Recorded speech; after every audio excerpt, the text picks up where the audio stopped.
Sa kaugnay naman na balita, mahigpit na pinababantayan naman ng DOH ang nagsisiratingang mga OFWs mula sa Middle East. Ito ay upang maiwasan na rin ang paggalat ng mga sakit sa ating bansa. Yan ang tinutukan ng aming kasamang si Benj Bondo. Pinaigting pa ng Department of Health ang kampanya nito laban sa Middle East Respiratory Syndrome o MERS. Kasunod dito ng ulat ukol sa isang Pinoy na umuwi mula sa Abu Dhabi, United Arab Emirates at nagpositibo sa sakit matapos ang pagsusuring ginawa sa kanya ng mga otoridad sa naturang bansa.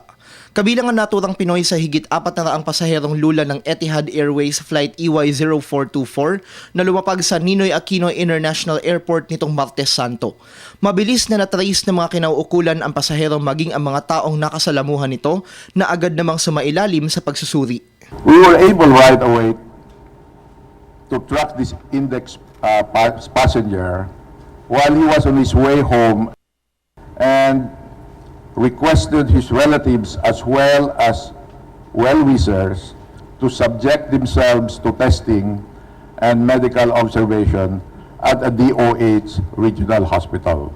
Fortunately, as well, for the comfort of everybody, the findings of our Research Institute for Tropical Medicine, he tested negative. Wala rin pong epidemic o outbreak ng MERS coronavirus dito sa ating sa Pilipinas.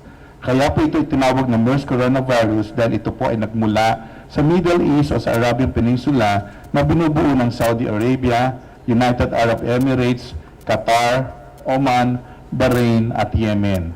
Dahil din po dito, hindi po dapat tayo maligali. Matapos sa mga pagsusuring isinagawa sa kanya, nakatakda ng discharge ng mga otoridad ang naturang pasahero. Bukod pa rito, patuloy rin ang paghahanap ng ahensya sa mga pasaherong lulan ng naturang eroplano. Sa ngayon, 119 mula sa 415 kapwa pasahero ng biktima ang nahanap at nakontak na ng mga otoridad. Mula sa 70 merong sumailalim na sa testing, 4 na po sa mga ito na ang nagnegatibo sa naturang virus. Paglilinaw naman ng DOH, wala pang epidemya ng MERS sa gitnang silangan na mismong pinagmulan nito. Sa katunayan, wala pang inilalabas na travel advisory ang World Health Organization ukol sa pagbiyahe sa rehiyon.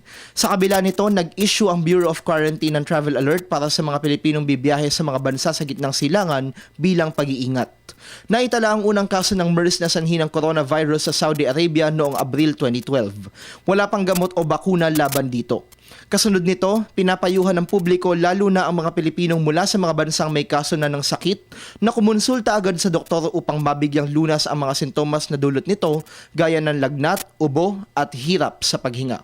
Para sa Telebisyon ng Bayan, Benj Bondo.